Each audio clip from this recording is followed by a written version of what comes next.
خاوتي خواتاتي مساء عليكم بونسوار تو الموند اهلا وسهلا مرحبا بكم في لايف d'Algérie بارت اسكو راكم تشوفوا فينا اسكو راكم تسمعوا فينا اسكو لو سون اي ليماج راهم يلحقوكم بيان كوم il faut اهلا وسهلا مرحبا بكم في لايف d'Algérie بارت لي سواري d'Algérie بارت qui ne s'arrêteront jamais Inch'Allah tant que nous sommes en vie tant qu'on continue à se battre مرحبا بكم voilà normalement le son et l'image sont corrects اهلا وسهلا مرحبا بكم pour une nouvelle soirée de news, de révélations, d'explications, d'analyses. Et voilà. L'actualité algérienne qui ne s'arrête pas. La complexité de l'actualité algérienne est toujours intrigante pour de nombreuses et de nombreux Algériennes et Algériens. Ce soir, on va expliquer un sujet. On lui a fait allusion le barah et on a fait allusion à ce sujet à plusieurs reprises les dernières émissions sur l'appauvrissement des Algériens. Est-ce que la pauvreté augmente ou la non en Algérie? Chiétine ta nizam, chiétine sulta, les perroquets, les bniwiwi, yimchou yqoulek non, l'Algérie n'est pas un pays pauvre, pas encore un pays pauvre, parce qu'elle n'est pas endettée, les Algériens mangent à leur faim, les Marocains, ils sont plus pauvres que les Algériens, les Tunisiens sont plus pauvres que les Algériens, les Africains en général sont plus pauvres que les Algériens. Qu'est-ce qui est vrai, qu'est-ce qui n'est pas vrai? Pour démontrer, le discours, il est totalement faux. On va utiliser un indicateur qui est internationalement, universellement reconnu, et on va utiliser des statistiques de la Banque mondiale et des statistiques vérifiables. Je vais vous montrer les liens, je vais vous montrer les schémas. Vous pouvez vous-même aller vérifier.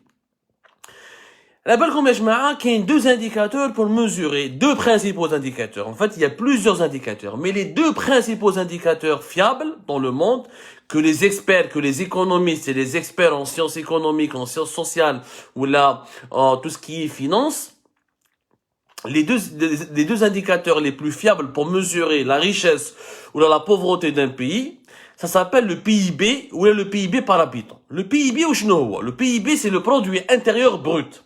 Le produit intérieur brut, c'est quoi? C'est l'ensemble des richesses qu'un pays crée durant une année. L'ensemble des richesses créées.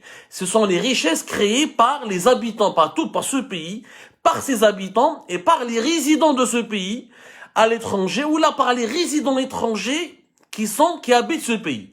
En fait, c'est toutes les richesses qui sont créées par les activités économiques qui sont liées à ce pays.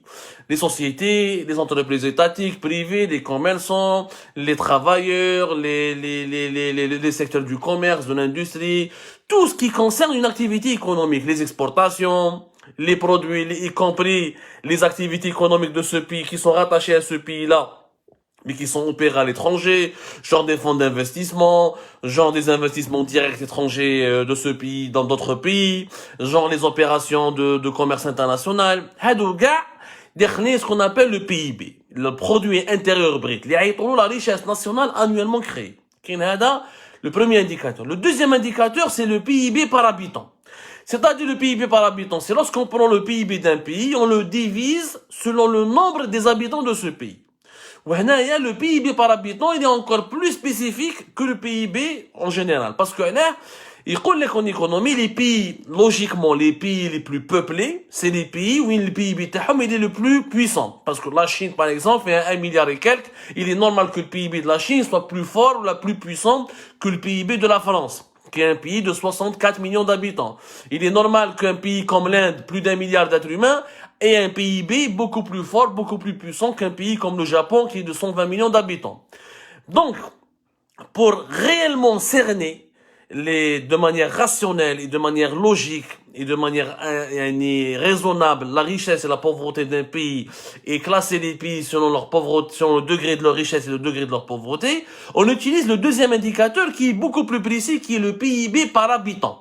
Le PIB par habitant, c'est donc le résultat du rapport entre le PIB, la richesse nationale créée, avec donc l'ensemble de la production des biens et des services produits par un pays, et la population résidant dans ce pays. C'est-à-dire que la population résidente, c'est tous les nationaux qui sont résidents, y compris par exemple les résidents étrangers. Il y a des résidents étrangers qui en France, il y a 4 ou la 3 ou la 5 millions d'étrangers qui habitent en France, mais qui créent des richesses pour la France, et qui créent des richesses en France. Donc, ils sont comptabilisés dans l'indicateur ADA du PIB par habitant. On parle d'habitants, pas de citoyens. Tous les habitants d'un pays, qu'ils soient algériens par exemple, ou la non-algériens. Alors, le PIB par habitant, donc on prend les richesses créées par le pays, on les divise par habitant. On chauffe, est-ce que réellement ce pays il est riche ou il n'est pas riche? Le PIB par habitant, en Algérie, il s'est effondré en 2020, il s'est effondré de 7,2%. Il a reculé de 7,2%. En 2020, le PIB par habitant en Algérie, il est de l'ordre de 3 000 dollars et quelques. Uniquement de 3 000 dollars. Il est plus exactement, on a comme le chiffre exact, où on a les statistiques de la Banque mondiale, qui est la base de données la plus fiable concernant les statistiques sur les PIB par habitant, sur le niveau de pauvreté, etc. Parce que la Banque mondiale a un service de vérification de ces chiffres. Elle travaille selon la base des chiffres officiels qui sont communiqués par toutes les banques centrales de tous les pays du monde. Même elle va vérifier ces chiffres à la avec un service, avec ses propres experts pour voir est-ce qu'ils correspondent à la réalité ou là. Ensuite, elle publie chaque année dans ses bases de données, باش نعرفوا شكون هو les statistiques les plus actualisées. Elle a des bases de données sur le PIB par habitant, le PIB, les exportations, les importations, la balance commerciale. Il y a énormément d'indicateurs économiques. Mais là, on va se concentrer sur les deux indicateurs qui mesurent réellement la pauvreté. Le PIB du pays ou le PIB par habitant. En Algérie, en 2018, quand le PIB par habitant, quand de 4000, l'équivalent de 4153. Annuel, le PIB annuel. Chaque Algérien gagnait ou avait comme argent l'équivalent de 4153 dollars par an. 2019, حبط تحت 4000 dollars. Et en 2020 يا جماعة راهو يدور في 3200 دولار. يعني شوفوا كيفاش في عامين nous avons perdu beaucoup. L'appauvrissement de la population s'est aggravé. Il a vu 2018, quand le PIB par habitant en Algérie de 4153 dollars, en 2020, alors au cas de 3200 dollars, ce qui est gravissime. C'est-à-dire qu'il a chuté de pratiquement de plus de 10% entre 2019, 2018 et 2019 jusqu'à 2020. 3200 dollars par habitant. ما راناش بعاد على لي تونيزيان وعلى لي ماروكان. حنا اللي كنا مرفين على لي تونيزيان وعلى لي ماروكان اليوم نشوفوا باللي nous sommes pratiquement sur le même pied d'égalité que les Tunisiens que les Marocains. Au Maroc par exemple, le PIB par habitant quand 3035 dollars fait 2017, alors qu'en Algérie il était encore une fois de plus de 4000 dollars entre 2018 et 2019, où اليوم il est à 3000 بعد عاود طلع 3230 ودوكا راهو 3000 دولار depuis le début de la pandémie. يعني 3000 dollars le PIB par habitant au Maroc, 3200 dollars le PIB par habitant en Algérie. En Tunisie la même chose, راهو يدور بين 3200 بين 3300. يعني اليوم en 2020 depuis 2020 plutôt, 2020-2021, il n'y a plus aucune différence entre les Algériens, les Marocains et les Tunisiens. Et pourtant, les Algériens ont toujours été beaucoup plus riches que les Marocains et les Tunisiens, pour une raison qui peut s'expliquer. L'Algérie est un pays qui est riche, qui a le pétrole, qui a le gaz. Les exportations du pétrole et du gaz forment les hydrocarbures en général forment plus de 21% jusqu'à 25% des richesses nationales du pays. C'est-à-dire que les hydrocarbures forment pratiquement jusqu'à entre 20 à 25% du PIB de l'Algérie. Ces 20-25%, les معندهمش le Maroc, les معندهمش la Tunisie, parce que ces deux pays-là n'ont pas les hydrocarbures. Donc, il était logique que nous soyons plus riches, parce que nous avons plus de rentrées d'argent que les Tunisiens et les Marocains. Et la population algérienne, elle est plus nombreuse que la Tunisie, qu'au Maroc, notamment que le Maroc et la Tunisie. Le Maroc, c'est 36 millions d'habitants pratiquement. L'Algérie, c'est 45 millions d'habitants en ce moment. Donc, Ranalium, au même niveau de vie, le niveau de vie des Algériens et des Marocains, là, kif kif. Exactement kif kif. لو كان نولوا بصح بزاف les Algériens ما على بالهمش باللي لو كان نولوا avant. Les Algériens avant étaient beaucoup plus riches. Les Algériens vivaient mieux, ils avaient beaucoup plus d'argent que beaucoup de pays qui sont aujourd'hui des pays industrialisés ou des pays développés ou des pays émergents. Est-ce qu'elle est belle comme قبل 1990 يعني قبل 1990 les Algériens étaient plus riches que les Turcs, étaient plus riches que les Malais, les habitants de la Malaisie, ils étaient même plus riches que les Polonais. هذه الناس ما بالهاش هذه avant 1990 le PIB par habitant en Algérie en 1990 il était beaucoup plus élevé en Algérie qu'en Turquie qu'en Malaisie qu'en Pologne يعني في 1990 يعني 30 سنه الاخرى هذه il y a 30 ans de cela il y a 30 ans 31 ans de cela les Algériens étaient plus riches que les Turcs que les Malaisiens ou les Polonais باش تفهموا هذه la comparaison شوفوا هذا le schéma هنوريه لكم هاوليك le schéma. Je sais pas si vous arrivez à le voir. De toute façon, on va vous faire un montage. Ça, c'est le live à la belle. On va faire un montage. Ça, c'est le site de la Banque mondiale. C'est les courbes. Les courbes. T'as l'Algérie. T'as l'Algérie. T'as la Turquie. T'as la Pologne. Et t'as la Malaisie. Les courbes. C'est une courbe, c'est une infographie qui, donc, vous dit combien le PIB par habitant était dans ces 4 pays-là depuis jusqu'à 2000 pratiquement, jusqu'à 2020, de 1960 jusqu'à 2020. Qui nous rejoue par exemple entre 1986 1990 jusqu'à 1991, l'Algérien avait beaucoup plus d'argent que le Polonais, que le Turc ou là que le Malaisien. Les chiffres ou les courbes, encore une fois, c'est la Banque mondiale qui parle, c'est même pas moi, la Banque mondiale fait des analyses et des vérifications très précises. En 1990, par exemple, le PIB par habitant en Algérie, c'est 2408. Il y a les 2408 dollars. On parle toujours de dollars américains, qui est la monnaie, la devise principale et de référence de l'économie mondiale dans les échanges de commerce internationaux ou là, l'économie, les statistiques mondiales sur les situations économiques et financières des pays. Alors, le PIB par habitant en 1990, l'Algérie, c'est 2408. En Turquie, c'est de 2221. En Malaisie, c'est 2216. L'Algérien était plus riche, qui était considéré comme plus riche que le Turc et le Malaisien en 1990. La même chose. En Pologne, le PIB par habitant en Pologne en 1990, il était de 1731 dollars. شوفوا في التسعينات début des années 90 يعني قبل la décennie noire en Algérie parce que les violences بداو à partir de 1991-1992 la Pologne était encore un pays communiste juste après 1991 la chute du rideau de fer et la chute de l'Union soviétique la Pologne قلعت ودارت dans un autre modèle économique et la Turquie et la Malaisie كانوا plus pauvres que l'Algérie 1990 كي نشوفوا les courbes هادو اللي نحكي لكم عليهم شوفوا les chiffres nous apprennent beaucoup de choses باش تعرفوا كي نشوفوا هادو لي شيما اللي كنت نخدموا بهم حنا تاع لا بنك مونديال نشوفوا qu'à partir de 1994-1995 l'Algérie commençait à reculer et la Pologne, la Turquie, la Malaisie commencent à augmenter. Par exemple, en 1995-1994 l'Algérie هايليك تهبط شوفوا لا كوب تاع الألجيري هاي تهبط بالروج هنايا تهبط بالروج ولي زوتر بي شوفوا الألجيري بدات تهبط والالجيري ولي زوتر بي بداو يطلعوا ما عليناش والصرا alors le PIB par habitant كي نروحوا كي خلاص لا ديسيني نوار ومن بعد نهضروا على لامباكت دو لا ديسيني نوار on par exemple en 2003 في لا تركي le PIB par habitant طلع ل 4760 دولار par habitant en Malaisie le PIB par habitant طلع directement 4461 Et en Pologne, en 2003, طلع 5700 dollars par habitant. En Algérie, malheureusement, كان يدور même pas 3000 dollars, même pas 2000 dollars. Donc, نعطيكم les chiffres exactement. تاع 2003 شحال كان. En 2003, هاوليك, l'Algérie, c'était un PIB par habitant de 2103 dollars. Voilà. De 2103 dollars.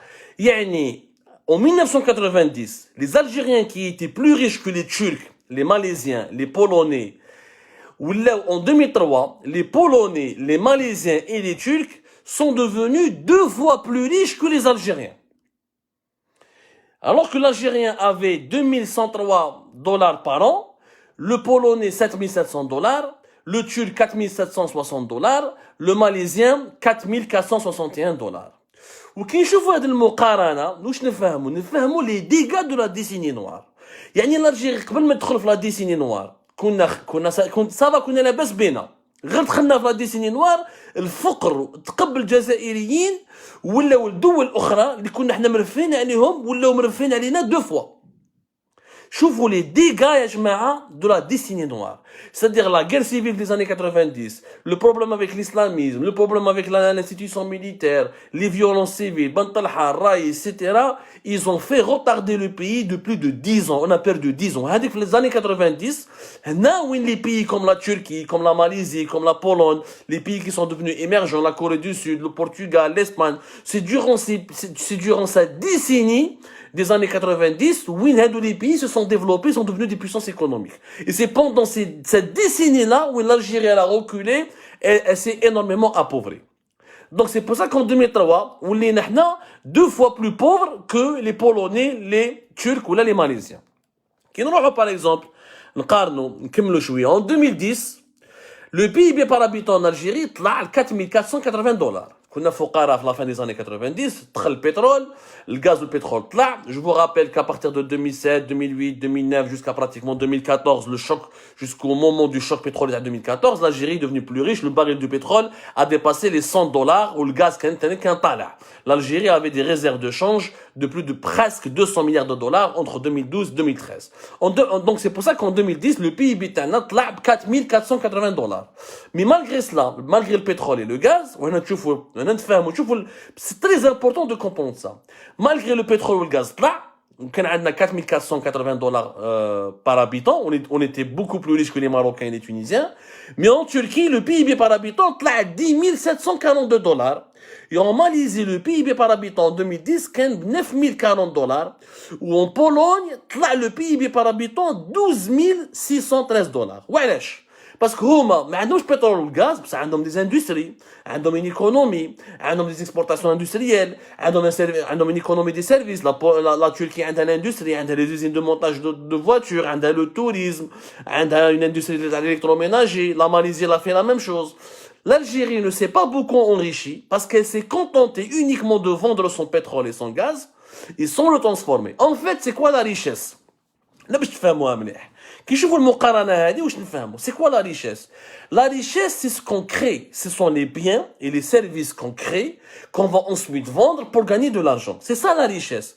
C'est pour ça que la Turquie, la Malaisie et la Pologne sont devenus des pays développés parce qu'au moins ils ont créé leur richesse. Nous n'avons pas créé de richesse. Nous avons le gaz ou le pétrole طلع jusqu'à 100 $ de 2007 2006 de 2007 2008 jusqu'à pratiquement 2013 2014 وبهكذا ترفهنا. C'est pour ça que nous nous sommes enrichis. Mais la richesse n'est pas une réelle richesse parce que c'est une richesse du sous-sol. Ce n'est pas une richesse que nous avons créée. Comme ce n'est pas une richesse que nous avons créée, donc elle n'a pas eu un impact كبير على le développement de l'Algérie. Par contre, la Turquie, la Malaisie et la Pologne qui se sont lancés dans des industries, dans des économies, dans la transformation de la matière, dans des exportations diversifiées, dans le secteur des services, dans la technologie, etc., c'est des pays qui se sont totalement enrichis. واليوم نشوفوا par exemple le PIB par habitant de la Pologne, il est de 15 600 $. La Turquie, il est de 8500, qui a reculé à cause de la pandémie de la Covid-19. La Malaisie, il est de 10 400 $. وإحنا l'Algérie, شحال راهو اليوم؟ راهو 3200, 3300 $. يعني encore une fois, les Polonais sont pratiquement 5 fois plus riches que les Algériens. 5 fois plus riches que les Algériens. Alors que les Algériens, en 1990-1989, ils étaient pratiquement 2 fois plus riches que les Polonais. شوفوا كيفاش انقلبت الأمور. كنا 2 fois plus riches que les Polonais 1990 1989 ولينا اليوم 5 fois plus pauvres que les Polonais. Les Turcs sont la même chose, pratiquement 3 fois plus riches que les Algériens. Et les Malaisiens sont pratiquement 4 fois plus riches, presque 4 fois plus riches que les Algériens. Parce que leurs pays ont construit des économies, ont créé des richesses. Nous n'avons pas créé des richesses. On partage juste l'argent du pétrole et du gaz, qui n'est pas une richesse créée, parce que هذا ربحتها هنا في السوسول. نبيعوها كما هي. تاكي تبيع الباريل de pétrole à 100 $, هو يعاود يبيع تشري عليه des produits transformés ou là des produits dérivés qui sont fabriqués à partir du ton pétrole parce que toi tu le vends à 100 $. ويعاود يبيع لك طوموبيلات, يعاود يبيع لك des machines industrielles, des équipements, des avions, etc. qui sont fabriqués en partie avec des dérivés du pétrole. C'est pour ça que Roma ils s'enrichissent ou tu t'enrichis pas qui Roma ils sont beaucoup plus riches que toi. هذه لا كومباريزون يا جماعه لازم تفهموا باللي علاش نحكي لكم هذا الشيء. نحكي لكم هذا الشيء باسكو تبون récemment هضر قال لك حنا on va améliorer le pouvoir d'achat des Algériens en augmentant les salaires. Ce qui est d'ailleurs faux. La riche, باش نفهموا مليح. On ne vit pas mieux quand on augmente nos salaires. Un pays vit mieux quand il crée des richesses. Si tu augmentes mon salaire, ou le salaire تاعي يمشي بالدينار والدينار القيمه تاعو طايحه et tout ce que je dois acheter il est produit à l'étranger. Donc شغل ما درت لي والو. Par exemple شنو راهم يديروا اليوم les autorités algériennes راهم يديروا une réforme ينقصوا l'IRG ولا يديروا un abattement sur l'IRG qui est l'impôt sur le revenu global qui est l'impôt qui est prélevé directement à la source. Tous les salariés algériens ينحوا لهم une partie du IRG. حبوا ينحوا لهم 100000 ولا 150000.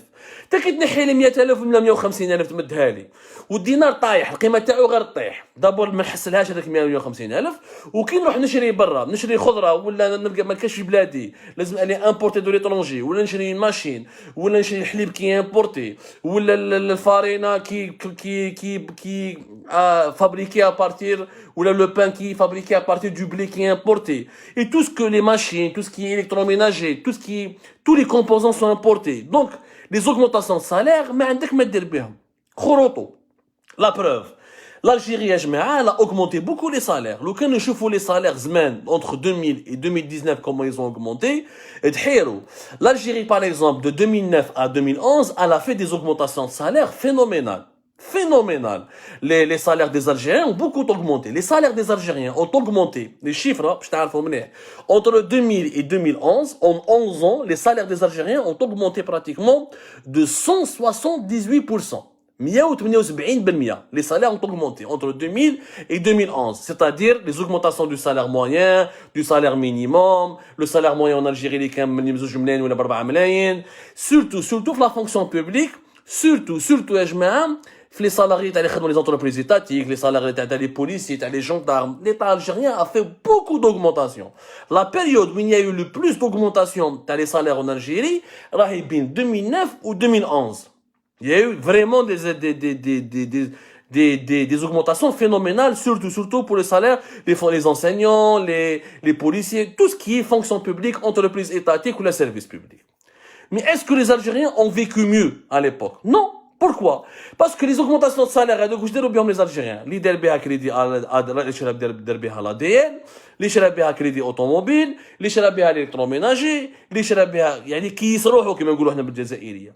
L'ADN, شكون يخدم les bâtiments? C'est pas les Algériens, c'est les Chinois. Les Chinois لازم تخلصهم بالديفيز هما يدوا الديفيز ويروحوا. Tonobilettes, elles sont importées. Nous avons importé jusqu'à 2013-2012 pratiquement presque 7 milliards de dollars de voitures. Les voitures sont fabriquées à l'étranger.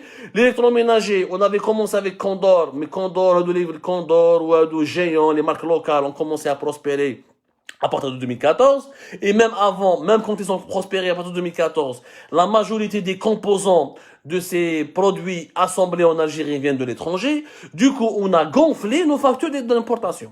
On a augmenté les salaires des Algériens, mais l'augmentation des salaires s'est accompagnée par une augmentation des importations. Les importations ont battu des records, fitna 55 jusqu'à 60 milliards de dollars. Le pétrole ou le gaz quand on ressentait pas ce problème. Parce que les importations qu'on a mais les exportations qu'on a on exportait pour 65 jusqu'à 70 milliards de dollars de pétrole et de gaz, et on importait 50 jusqu'à 60 milliards de dollars. Donc on ressentait pas beaucoup la différence, parce que on avait des réserves de change au pétrole et au gaz quand là. Mais à partir de 2014 jusqu'à 2016, qui est le pétrole ou les prix du gaz, parce qu'on importait pour une 45 jusqu'à 50 milliards de dollars, et on exportait pour une trentaine de milliards de dollars. C'est pour ça que les importations dans les voitures, à partir de 2016 à 2015, c'est pour ça que jusqu'à aujourd'hui, le régime algérien est en train de limiter les importations les importations dans les proportions les plus extrêmes, au risque de provoquer des pénuries de certains produits. Mais ce n'est pas ça la solution. Ce n'est pas ça la solution. La solution, c'est d'augmenter la création de richesse. C'est augmenter le PIB national et le PIB par habitant. Comme l'a fait la Turquie, comme l'a fait la Malaisie, comme l'a fait ce qu'on appelle la Pologne. C'est-à-dire, si en augmentant les richesses créées dans un pays, ensuite la répartition de ces richesses sur la population, c'est là où le niveau de vie va s'améliorer, où la richesse du pays va s'améliorer, où il y a la prospérité. Si toi, tu m'augmentes mon salaire en dinars, ou dinars au et la base monétaire elle est faible, ou tout ce que je dois consommer, il est essentiellement importé à l'étranger, ou là 80% des composants des produits locaux qui sont fabriqués en Algérie sont importés à l'étranger. Donc, augmenter les salaires ne signifie pas être plus riche. Vendre du pétrole et du gaz, ça ne signifie pas être riche. La conclusion, quand on compare, quand on s'intéresse au PIB par habitant. Le PIB par habitant en Algérie, pourquoi il est faible? Il y a deux facteurs qui expliquent la faiblesse du PIB par habitant en Algérie. C'est un sujet tabou, mais on ne parle pas en Algérie, où les autorités algériennes ne parlent pas. Ça s'appelle d'abord les deux facteurs qui expliquent la faiblesse de la création des richesses en Algérie, c'est la productivité du travail. La productivité du travail, c'est le rapport entre la richesse que nous créons et le nombre d'heures qui sont effectivement travaillées par les travailleurs algériens pendant pratiquement une année. C'est-à-dire que le salarié algérien, le travailleur algérien ne produit pas assez de richesse. Qui chauffe le PIB, la richesse nationale, c'est 20-25%, c'est le pétrole et le gaz. Et le baqi, c'est ce que nous produisons, c'est tellement faible qu'on est un pays pauvre. Si le travailleur algérien avait une meilleure productivité, la richesse nationale sera plus forte et plus importante. Même avec un deuxième concept, un deuxième facteur, il y a l'intrant en travail par habitant. C'est le nombre moyen d'heures qui sont effectives. Ça s'appelle le nombre moyen d'heures de travail effectif par habitant. Chaque Algérien, combien d'heures de travail réellement il travaille, combien d'heures de travail les Algériens ne travaillent pas beaucoup. Et leur productivité, elle est faible. Et quand ils travaillent, ils ont une productivité faible. Mais réellement, le rendement est à 12 سوايع. Un Chinois, le rendement est à 20 ساعة. C'est la même chose. Le travailleur turc, le travailleur malaisien, le travailleur polonais, le rendement est كبير. Le rendement d'un travailleur algérien, il est faible. Pourquoi il est faible? Parce qu'il n'a pas un environnement agréable. Parce que la plupart des entreprises étatiques, ils sont déficitaires, c'est pas le rendement, c'est pas le bénéfice qui est leur priorité, parce qu'avec les banques étatiques ou le doulat, l'Algérie c'est un pays de fonctionnaires, on a le plus grand nombre de fonctionnaires pratiquement dans le monde arabe, presque plus de 3 millions de fonctionnaires. Les Algériens ما يخدموش بزاف باسكو ولفوا لهم ما يخدموش عندك شونتي ADL تجيب لي ترك عندك شونتي تاع لوجمون تجيب لي شينوا تبني طريق تجيب لي شينوا دونك ما خدمناش كي ما خدمناش بلادنا وخليناها هامله. Du coup, nous n'avons pas de création de richesse. Nous n'avons pas un niveau de création de richesse qui est élevé. C'est pour ça que الدول اللي كنا حنا مرفين عليهم في التسعينات قبل 1990 قبل 1990 كيما لا تركيا لا بولون ولا لا ماليزي هربوا علينا باسكو هما خدموا ils ont une productivité ils travaillent réellement ils ont une stratégie économique ils ont créé des richesses à travers l'industrie le tourisme les services. حنا en Algérie nous n'avons pas créé de richesses nous avons dilapidé des richesses nous avons utilisé des richesses naturelles que nous avons consommées que nous avons vendues à l'étranger. هاي اللي باش تفهموا وعلاش يا جماعه nous reculons كما يقول لك avancer l'arrière كما يقولوا جماعه les receveurs تاع البوس تاع Alger Blida. Nous avançons vers l'arrière parce que nous sommes en train de on est en train de s'appauvrir parce qu'on avance vers l'arrière. Et c'est ça la pauvreté que l'Algérie est en train d'affronter. Il n'y a pas beaucoup de richesses nationales, donc pas beaucoup de richesses par habitant, pas une économie réellement structurée ni développée, parce que pas une productivité du travailleur, pas beaucoup de travail, parce que les heures travaillées en Algérie sont très faibles. On a le secteur informel qui est basé uniquement sur le commerce. Il n'y a pas d'industrie, il n'y a pas de tourisme, il n'y a pas une exportation en devise, il n'y a pas de fabrication, il n'y a pas une industrie manufacturière, il n'y a pas une création, il n'y a pas une fabrication de produits de manufacturiers ou de biens ou de services. Où est la situation? C'est pour ça que vous dites c'est ça la pauvreté. C'est pour ça que l'Algérie est un pays pauvre. Et c'est pour ça qu'on doit considérer l'Algérie comme un pays pauvre. Il faut que les dirigeants algériens arrêtent de mentir à leur population en leur disant que ne vous inquiétez pas, on va augmenter les salaires, vous serez moins pauvres. Augmenter les salaires de quelqu'un n'a jamais rendu quelqu'un riche. C'est l'augmentation des richesses du pays qui permet à quelqu'un de ce pays-là d'être riche. Si tu augmentes le salaire de quelqu'un dans un pays pauvre, il restera pauvre. Parce qu'il vit dans un environnement économique pauvre. La leçon que nous voulions, c'est la vérité que vous voulez expliciter, détailler et déchiffrer avec vous ce soir. J'espère qu'on a fait comme un sujet important. N'hésitez pas à nous envoyer des questions. On se fera un grand plaisir de vous répondre. D'ici là, d'ici demain, naturellement, comme toujours, je vous donne rendez-vous. Prenez soin de vous. Rabbi ykoun ma'akoum. À demain.